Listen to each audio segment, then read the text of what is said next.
We had a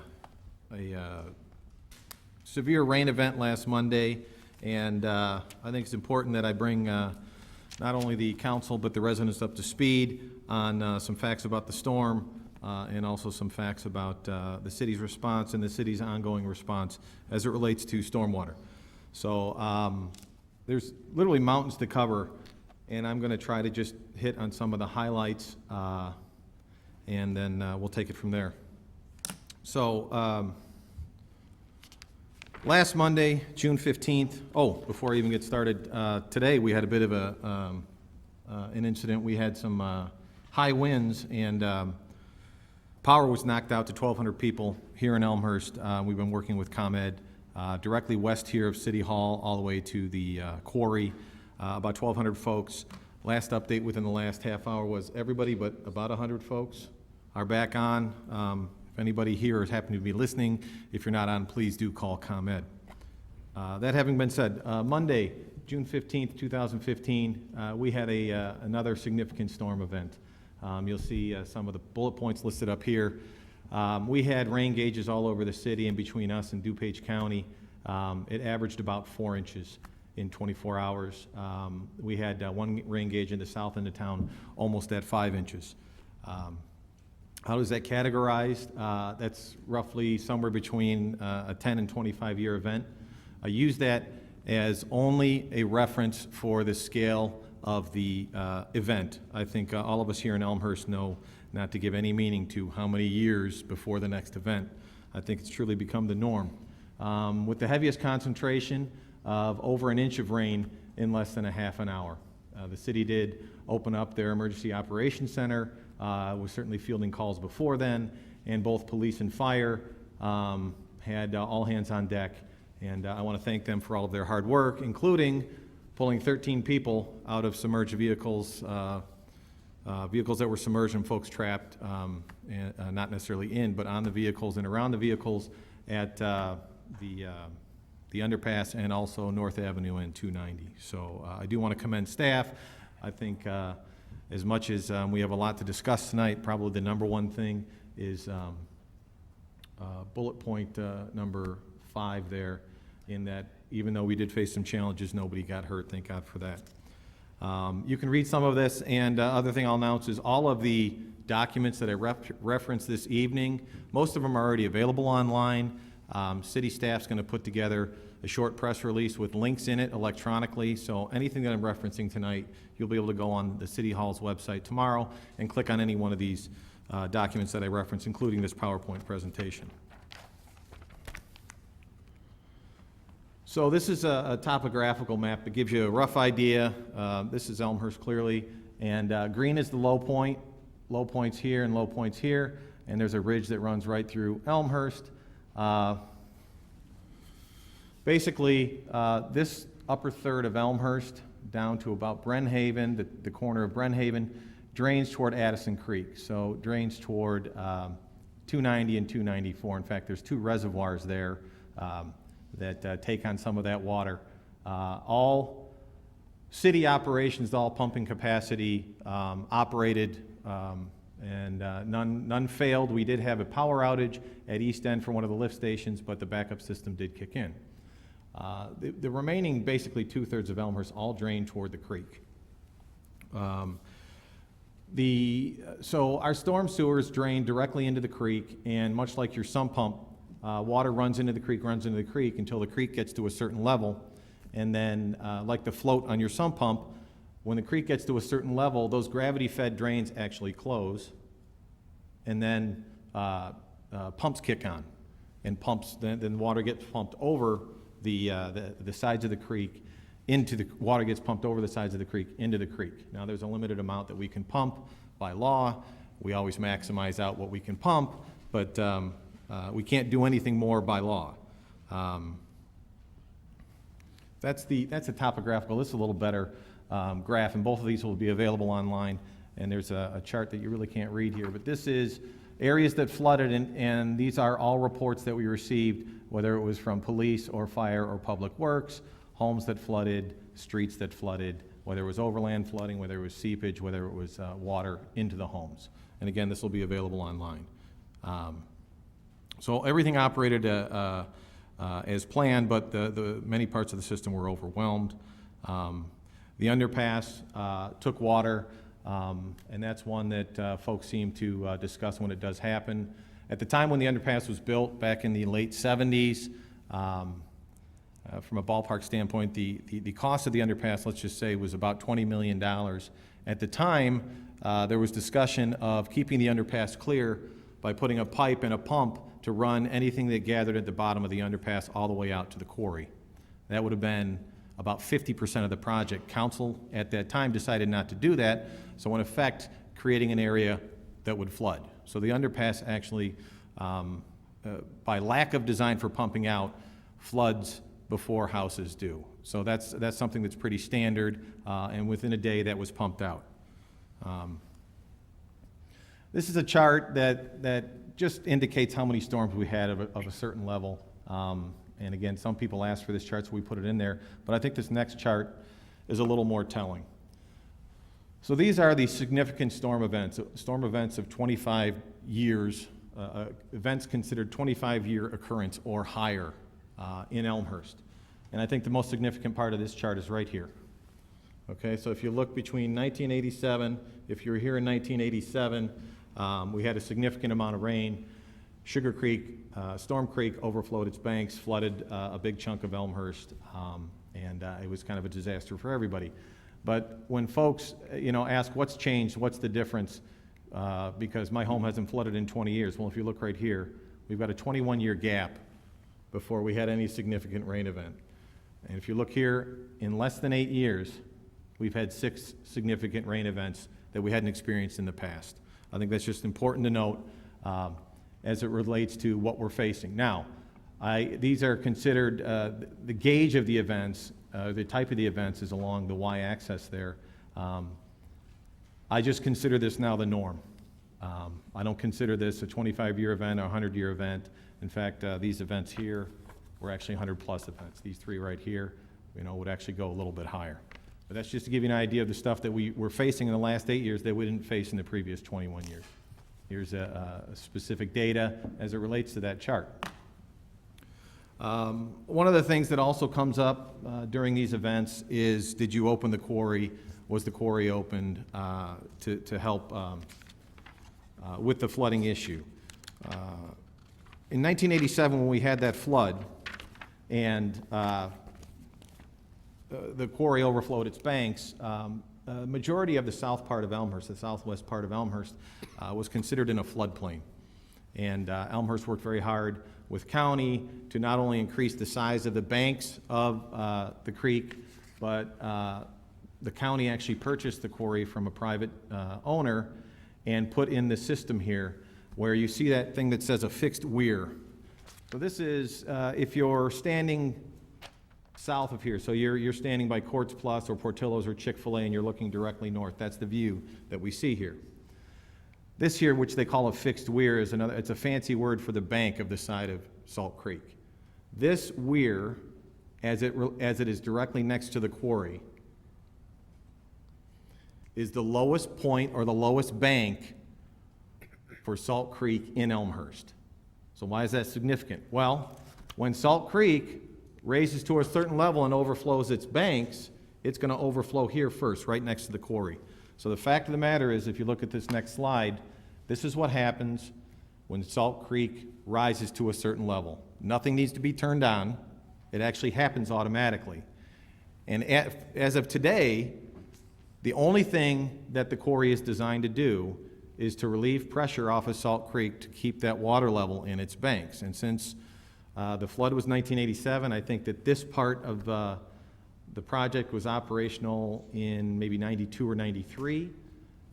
It has worked 100% of the time. Salt Creek has not overflowed its banks. Now, we're going to add to that a little bit. The county late last year approved Elmhurst to actually use some of that capacity, and we are putting a big pipe. We're in the engineering phases. We'll be digging in the ground soon. We're going to put a big pipe over from 2nd and the Tree Streets, Myrtle, Elm over there, and we're going to run a pipe all the way over into the quarry. So then we can no longer say the quarry is only for keeping the creek in its banks. The other thing the quarry will do is it will alleviate flooding in those streets. Big picture long term, the quarry actually has potential additional capacity. So if you look at the west side of the quarry, the west lobe, if you have an opportunity to look down in it, you will see that there's a big grassy hill there.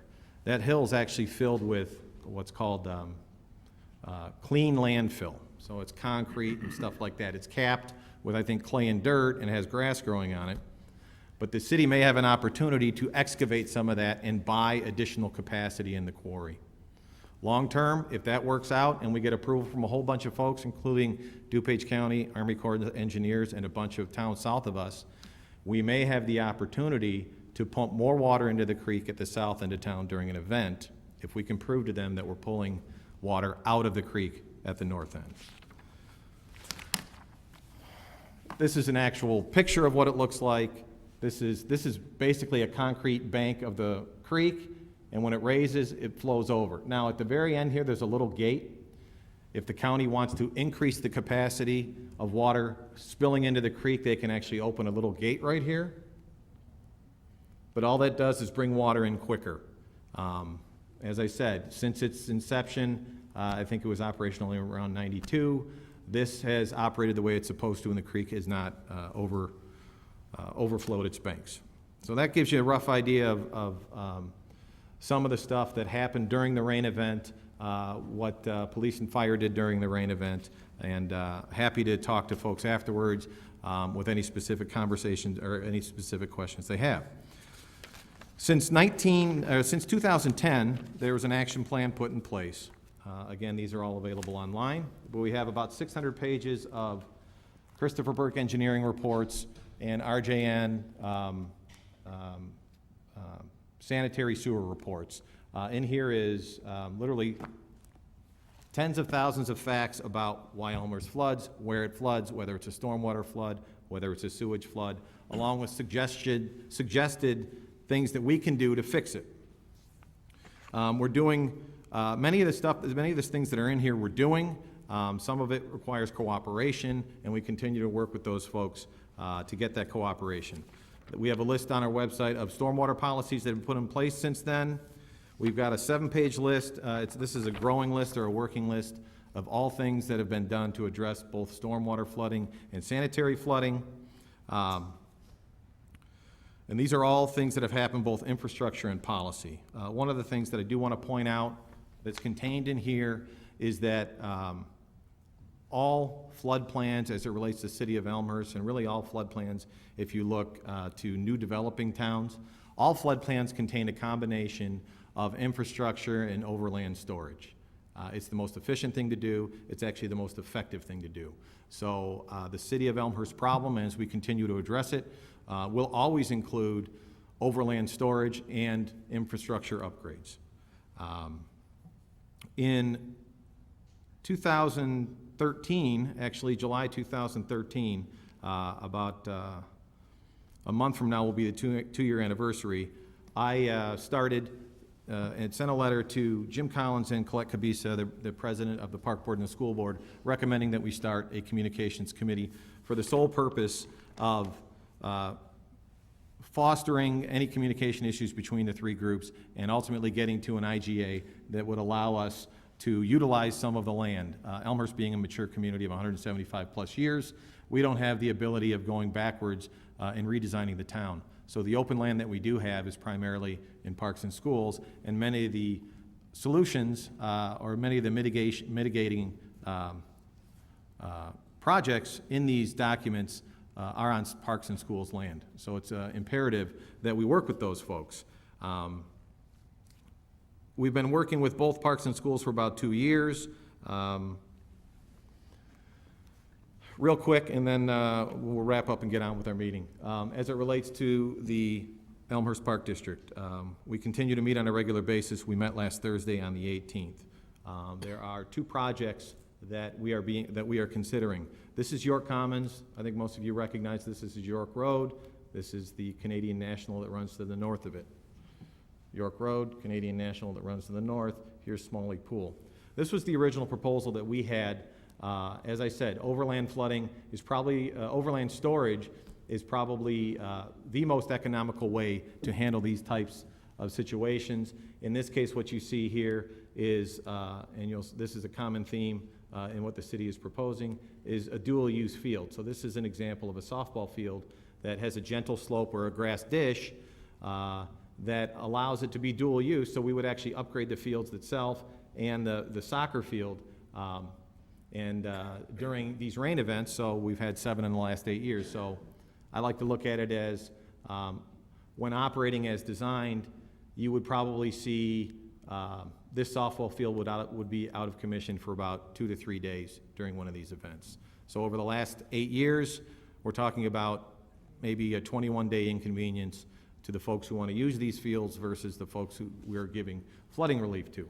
So this was our original proposal. I want to say that the total acre feet with these two combined was about 23 acre feet. We were hoping to store there during these extensive events. An acre foot is, picture a football field, 1 foot deep square. That's an acre foot of water. So in this case, we were hoping to store about 23 football fields of water in there. Ultimately, the Park District decided not to offer us the east lobe, which was a little disappointment to us, but they did offer us the west lobe. That's going to be about 11 acre feet when it's all said and done. This is I encourage everybody, if you want to understand the thinking behind not utilizing this part of the field, the Park District rejected the idea of using it last fall. At my request, I asked them to take another look at it, and on January 28th of this year, they had an extensive meeting. I think you can listen to it online as to why they rejected the one side and offered the other side. This was the solution that we were offering here. Cost about $3.2 million. This was the solution that the Park Board thought was a good idea, which was allowing us to use the west lobe, but then do extensive infrastructure upgrades to the tune of somewhere between $22 and $27 million. So we thought that was not necessarily the first set of plans we were hoping to do. We were shooting for this lower number. But most importantly is, if you want to understand the thinking behind it, I would say go to the January 28th meeting. The other project that we're working on with the Park Districts, this is Golden Meadows. So this is south of East End Park. There's a soccer field here, and these are the garden plots. So there's a soccer field here, and these are the garden plots, and this is Chicago Northwestern to the south of it. Our original proposal was to put a soccer field here, a dual-use soccer field where you actually lower it. So this is what it looked like. That was the soccer field we were proposing, adding additional off-street parking to alleviate some of the congestion for those folks on Hampshire, and put in a field. Ultimately, the Park District rejected that idea, and they came up with a somewhat creative idea to give us the other lobe itself. The challenge with this is, instead of dual use, where we would just utilize their land, the Park District wants to sell us this land, which is fine. We're willing to pay for it. The problem is that this land was acquired by the Park District through a DNR grant. What does that mean? Department of Natural Resources has some heavy-duty restrictions on what you need to do to sell property. So you have to, if they're going to sell the property to us, they have to go and find equivalent sized property somewhere in Elmhurst and buy it before they'll agree to this. We're hoping that the DNR will allow us to write a check and allow us to start digging as soon as possible, and the school board can hold that check in escrow until they find a piece of land that they can utilize. Park District. I'm sorry, what did I say? School board. Park District, sorry, folks. Say that again? Oh, yeah, I'm sorry. I should have done that before. When it came to York Commons, the east lobe and the west lobe, the greatest amount of relief would have been provided to the folks on Crescent and the folks on Washington, and a little bit of the folks on Cayuga. As it relates to this project here, this primarily helps the folks down the hill, as the pipe goes, is actually up the hill, but it helps the folks at Pine, Avon, over in that area. So, as I said, the school district, we offered this, the Park District rejected that, but offered this instead. The silver lining in this, even though this is a more complicated deal, is that there's almost the equivalent amount of storage. We've had the engineers look at both, and if we're allowed to use this property as soon as possible, we feel we can provide the same amount of relief to those folks on Pine that this would have provided. So that's the current situation with the Park District. The Park District did send a letter to us with what I'll call deal points. The Park District and the school district actually divided at this point. The Park District wanted to talk project-specific and then create an IGA. The school board wanted to talk IGA and then add projects to it. Two different ways to skin the cat, I'll say. The Park District, as it relates to both of these projects, has asked for, as it relates to the York Commons, they asked us to put in a basketball court and 2 sand volleyball courts, which I don't believe is a problem. They've asked us to purchase Golden Meadows, and I think if we can just pick a neutral appraiser, I think we'd agree to that and just move forward. But there was one sticking point, and this went through committee, and you can read the report. There will be a link to it online. The Park District asked for an 89-year extension to an existing lease at our parking, or at our Public Works garage. Right now, we share space there. We actually own the garage, and we allow them to share space, and we have an agreement that runs through 2029. But they had an ask of I think it was a 79-year extension on that lease, and I know that the committee members can talk more about it, but we thought that while we understand the need for intergovernmental cooperation, we didn't see necessarily the direct tie between stormwater and a lease over at a garage over here. So our proposal was to move forward with those separately. That's the current status of the Park District. As it relates to the school district, basically we have 2 projects that we've been working on with them. This is Bryan Junior High right here. It's covered up by these. This is Bryan Junior High, this is the parking lot, this is Butterfield. Next to it they have a softball field and they have a gravel pit. So they have a gravel pit and a softball field. This is Bryan, this is Butterfield. We have 2 projects here that we think are of interest. This is actually a softball field used by the York Dukes women's team. Similar to what you've heard in the past, our proposal is to lower this field, and we could put softball field in there, we'll put really anything you want. A gentle slope, a 4-to-1 slope, and it duals as stormwater detention. As I said, if I had to guess, in the last 7.5, 8 years, this stuff would have been unusable about 21 days. So we're working with the school district on this. This is actually a gravel lot where the Park District stores, the school district stores some of their trucks and some of their raw materials and stuff like that. Attached to the north end of Bryan Junior High is their motor pool. So the idea here in Elmhurst is we have the Public Works garage. We recently acquired, I think, 1.6 acres to the south end of that Public Works garage. That's going to allow us to expand that works garage, come up to an agreement that allows the school district to move some of their operations and certainly their storage of their vehicles away from here. That would hopefully free that up.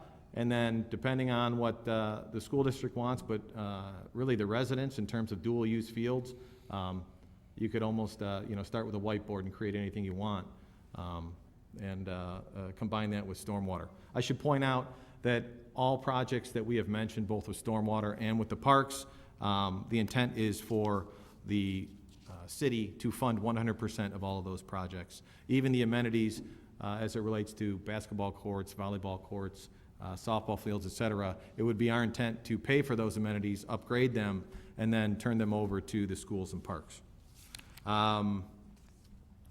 So that's Bryan, and this is probably the biggest in the entire Burke report. Bryan Junior High probably affords us the biggest opportunity for maximum flood mitigation.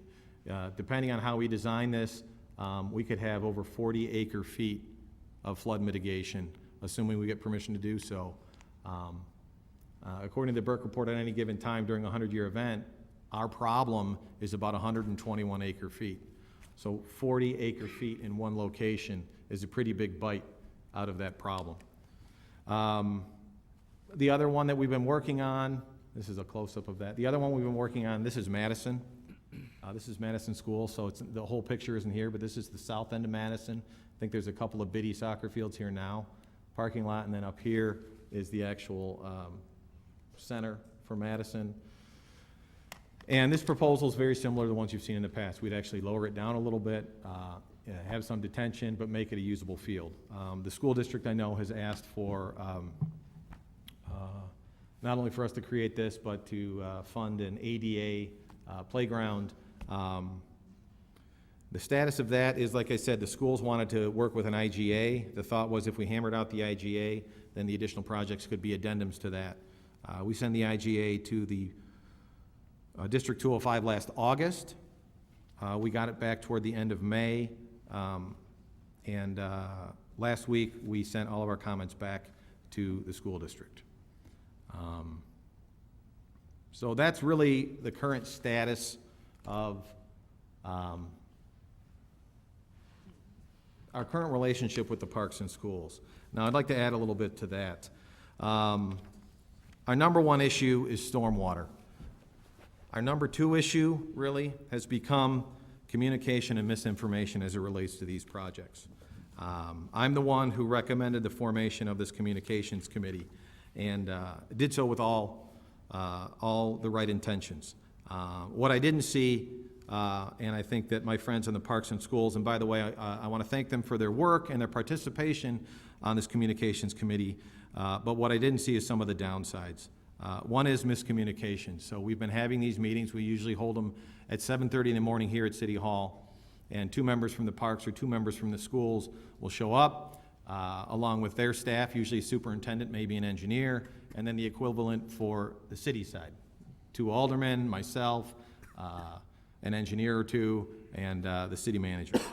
And while a lot of great questions have been asked and a ton of information has been generated, the problem is that it lended to a lot of miscommunication, and with 2 people per group, it was very difficult to schedule. So all these elected officials, certainly it's not their full-time jobs, and that resulted in sometimes delays of weeks, if not months, to have these individual meetings.